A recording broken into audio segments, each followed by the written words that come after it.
When I say id Software, what comes to mind? For many of you, it might be Wolfenstein or some of their other releases, but for a wide majority of people, it's Doom. And for a good reason. Doom is the founding father of the FPS genre as we know it today. They revolutionized how you look at an FPS game. id Software as a whole had a major play in that, and they were known for releasing well-timed and really good games. Id's status in the gaming industry was something like modern Rockstar. It was unheard of, and to this day is still kind of unheard of. People loved them. They look forward to the next id game, and id internally was a well-running machine. So, how did it go so horribly wrong just a few years after their third Doom game? Well, that's what I'm going to be covering today. This is how a slam dunk sequel to Doom 3 turned into a 12-year slugfest of reboots, restarts, and leadership changes. It also almost led to the complete shutting down of a legacy developer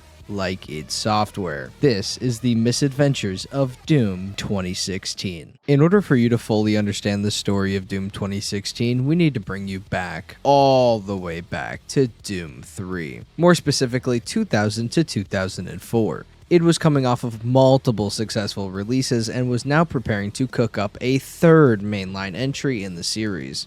However, this time it was going to be a little bit different. Gone were the days of brainless demon killing. Now you were going to be a human with thoughts and emotions. There would still be demon slaying, of course, but it would be slightly different with a more slow-paced, story-driven experience that leaned heavily into the survival horror experience rather than the arcade fun. For those of you familiar with Dead Space, a way to picture this change would be going from Dead Space 3 to Dead Space 1, a complete shift in mentality.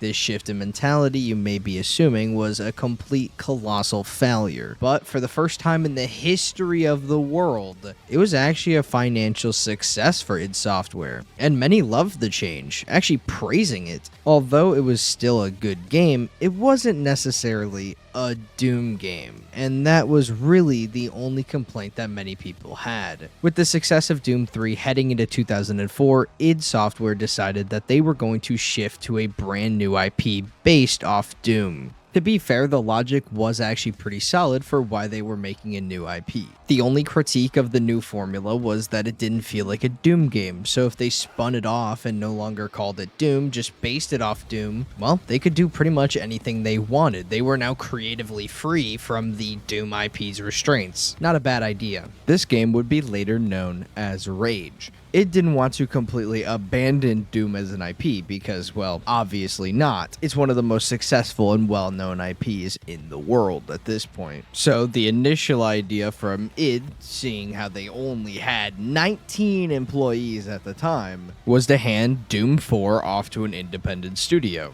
Which isn't necessarily the greatest idea, but it didn't matter because there was no takers. For one reason or another, no studio wanted to take on the workload that Doom 4 would have been. So it had to make a decision. Cancel Doom 4, which is absolutely not happening, or cancel Rage, which is absolutely not happening. So they didn't make either of those decisions. They decided to keep both games in development at the same time. This isn't a long-term strategy, of course, because 19 employees is just simply not enough to carry the workload of Doom 4 and Rage at the same time. But it was a temporary fix, because it allowed them to put Doom in kind of a pre-production stage while they worked on Rage. From 2004 to 2007, it was mainly focused on trying to expand their staff, getting more people in, and just overall building up the studio to actually handle Doom 4 and Rage at the same time. Development would begin first in 2007. But heading into 2008 is when Doom 4 would officially kind of be revealed with a job posting on id Software's website. It confirmed that Doom 4 was on the way. No new information on Doom 4 would be revealed anytime soon. The only real information that was given was at QuakeCon 2008. And if you're unfamiliar with QuakeCon, essentially, it's just BlizzCon. They go there, all their fans meet up, and they just talk about things that they're working on. At this QuakeCon in particular, CEO Tom Hollenshed and John Carmack, the lead programmer at id Software, would officially confirm a new Doom project was in the works, with Todd Hollenshed saying, We announced we were hiring for this game, but we didn't actually say it was in development yet. So technically, the world official announcement for the next Doom game is right here, right now. At this QuakeCon, many fans quickly picked up on the fact that neither John Carmack or Todd Hollinshed were calling the game Doom 4. Instead, they were kind of leaving the name vague and just calling it a new Doom game. And the only reason fans would have picked up on this is because the only other information about Doom that was given out was the fact that it was targeting 30 FPS instead of Rage's 60 FPS. This, in theory, would make Doom look like the more new and shiny game versus Rage at retail. It was also pretty clear that Rage was, the main game. It got the most information, the most attention, and the most time. Rage was going to be the next big thing for id Software, and they were determined to make their fans believe it too. Heading into 2009, publicly, Doom 4 was pretty much not being talked about.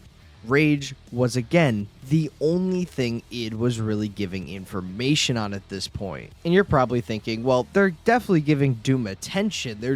They want to focus on Rage for now. They're gonna give Doom its time. Well, probably not, because internally at id, higher ups at the company weren't focusing on Doom at all, and the lower level staffers were kind of left doing whatever they wanted, and whatever they wanted was just what the industry was making at the time, which in 2009, just so you can fully understand the situation, Call of Duty was the new kid on the block who had just recently blew up with Modern Warfare, World at War, and Modern Warfare 2. Heading into 2009, and they were on fire. They were surpassing games like Halo, with yearly releases just trampling the FPS industry, and taking over with their arcade-style combat with scripted sequences, turret sections, and everything you know and love, kind of, from Call of Duty. Now, taking you back to id Software, you can probably quickly figure out where these unguided developers were taking Doom 4. They were pretty quickly picking up on what was popular at the time and implemented it into Doom 4. Everything from scripted sequences to turret sections and health regen, getting rid of the staple health system that Doom had, which, if anybody is unfamiliar with Doom, is armor and health packs that they would scatter throughout the arena, and you would go and get them if you needed the health. This was quite the departure from even Doom 3, which was already a departure from Doom as a whole. It was pretty quickly losing its identity, and if any other studio but id Software was managing this game, they would have probably ordered a reboot or straight up canceled the project. But instead, with id being so busy with other things like Rage and a potential buyout offer, they just did not care enough, or just did not know enough, to redirect the Doom team. Id, who was looking for more financial support during this time in 2009, maybe because they were,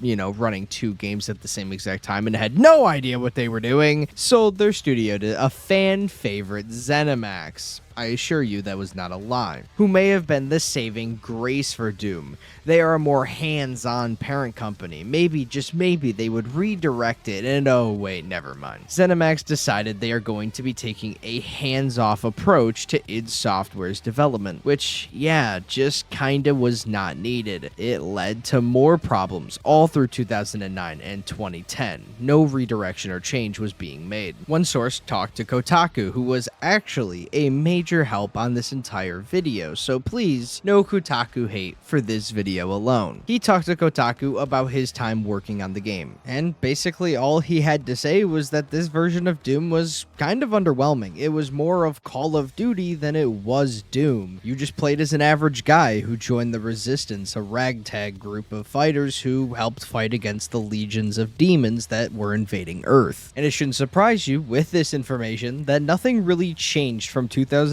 to 2010. So we're going to jump to 2011, where Rage was finally gearing up for launch. And oh boy, let me tell you, if you were expecting anything but disaster, you would be incorrect. Rage was an absolute failure from a talented studio who was just recently acquired by a multi-billion-dollar corporation. Not great. It didn't deliver at all. It didn't deliver financially, nor in the reviews, or in the player reception as a whole. It just wasn't good. With Rage finally out the door, done and finished, ZeniMax and id wanted a strong bounce back. So, they turned to Doom 4. They looked around, they probably played it for a little bit, They turned to the young, unguided development studio, and I'm just ballparking here, but I'd give or take that they said something along the lines of, "What the fuck is this?" And then promptly ZeniMax ordered a complete development restart, scrapping 4 years of development just like that. So whenever studios say, "Oh my god, guys, we are absolutely just spending too much money. We need to raise prices to $100. We can't keep going like this," I look at cases like this. You let an unguided developer do whatever they wanted for 4 whole years before you finally decided to even bother looking at what they were making. That is incompetent. But it wasn't all doom and gloom initially when the reboot started, despite 4 years of hard work going down the drain. Source that talked to Kotaku had this to say about the reboot. "I kind of think maybe the studio heads were so distracted on shipping rage that they were blind to the happenings of Doom and the black hole of mediocrity the team was swirling around. It was a long overdue reboot that was accompanied by internal team management changes. Morale got a lot better during this short time as people were encouraged to participate and they were cool ideas floating around. Despite what this source had to say about the morale of the studio actually increasing for a little bit, it didn't last all that long.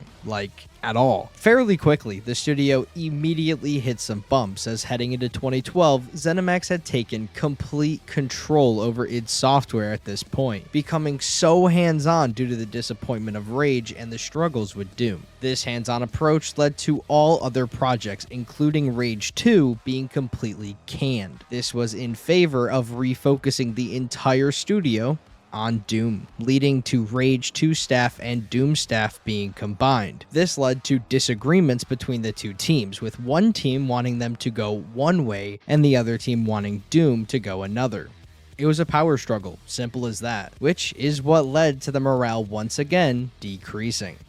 And by this point, id Software really wasn't in a great position to stop this power struggle. By 2012, most of id Software's top staffers, or the original staffers that had made the cult classics, were gone. This version of Doom didn't last very long though, and once again, the game would be completely restarted, this time heading into 2013. They also decided that this time, id Software was going to replace the leads of Doom, which obviously, but not so obviously, Marty Stratton and Hugo Martin did a phenomenal job. They got the project back on track, and even though they did have to do a complete restart to get it done, the two of them got it done, and pretty quickly the team refocused and figured out what they wanted from the project. It might have helped that during this time there is reports that ZeniMax was currently threatening to shut down id Software as a studio if they didn't get their act together.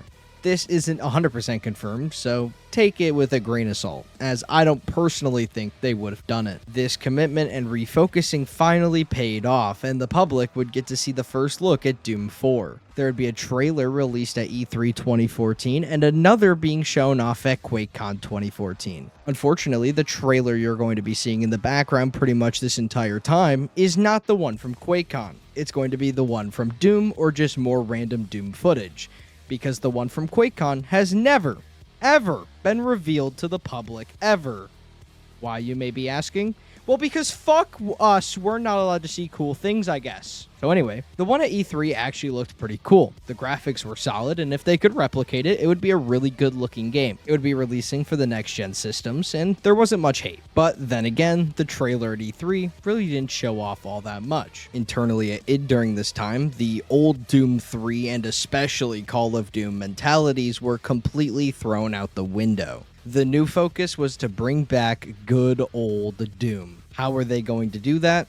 Well, they called it push forward combat, which is essentially exactly what it says. Just keep the players moving, keep the adrenaline going. They were also going to add glory kills into this version of the game, which was to once again encourage the players to stay on the move. The enemies that were originally being planned for the previous versions of the game, those were gone, and instead they were going to completely revamp them to once again resemble good old Doom. Heading into 2015, a multiplayer mode was now beginning development, alongside a studio dubbed Certain Affinity. Before you say you've heard of them, I guarantee you haven't. I haven't even found a logo for them. The multiplayer was never supposed to be anything super insane. It was always supposed to be a tacked on mode that, in the grand scheme of things, is just an extra bang for your buck. So, why did they decide to focus so heavily on the multiplayer for the marketing? You're trying to reassure fans that this game is not a broken disaster. So your solution is to show them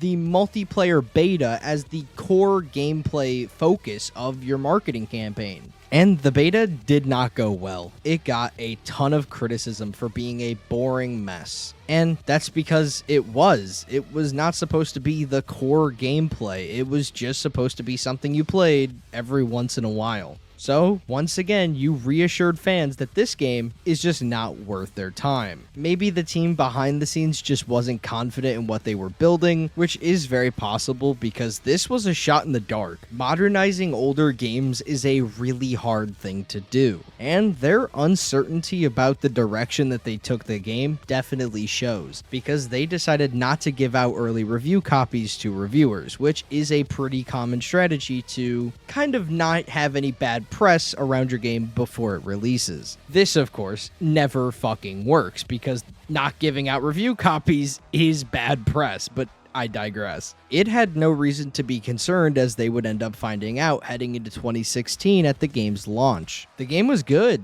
Actually, I'd argue the game was more than good. It was fantastic. The game would get a 7 out of 10 from IGN, which, I mean, you don't expect anything more, and an 85% by Metacritic with an 80% by user reviews on Metacritic. It was a good game. So it's so annoying that they were so insistent on hiding this game from the public until it was finally released. Whatever the mindset was inside of it, the reality is Doom 2016 was a massive success. Although it wasn't a financial darling, as reportedly ZeniMax wanted to sell about as big as Skyrim, so give or take 42 million copies. They were close, only 40 million copies off. The single player was considered just as good as the OG Doom games. However, the multiplayer wasn't all that good. And with the multiplayer receiving all of the post-launch support pretty much, fans were kind of disappointed. But surprising pretty much nobody but ZeniMax, fans didn't really care. They continued to persevere because the game was good. They found other ways to get replayability out of the game, like speedrunning, which is still pretty prevalent for Doom as a whole. Obviously, this isn't the game mode that ZeniMax was hoping would get all the replayability because they can't make money off of it. It was, and,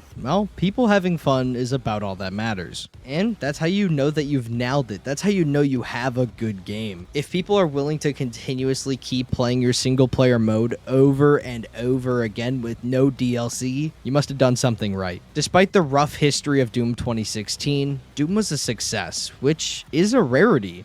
Normally when I cover games with really long development cycles, they aren't successful. They're mostly failures, some of them just mediocre. But Doom not being a part of that cycle just shows how much of an incredible studio id Software was and kind of still is to this day. They continue to prove it over and over again, no matter who owns them. Thank you all for watching. If you have any suggestions on how I can continue to improve this series, please let me know in the comment section below. And if you really enjoyed it, please leave a like and subscribe because, oh boy, I haven't uploaded it in a while, and normally that means you're going to get struck down by a wooden paddle. Thank you all so much, and without further ado, this has been the Misadventures of Doom 2016.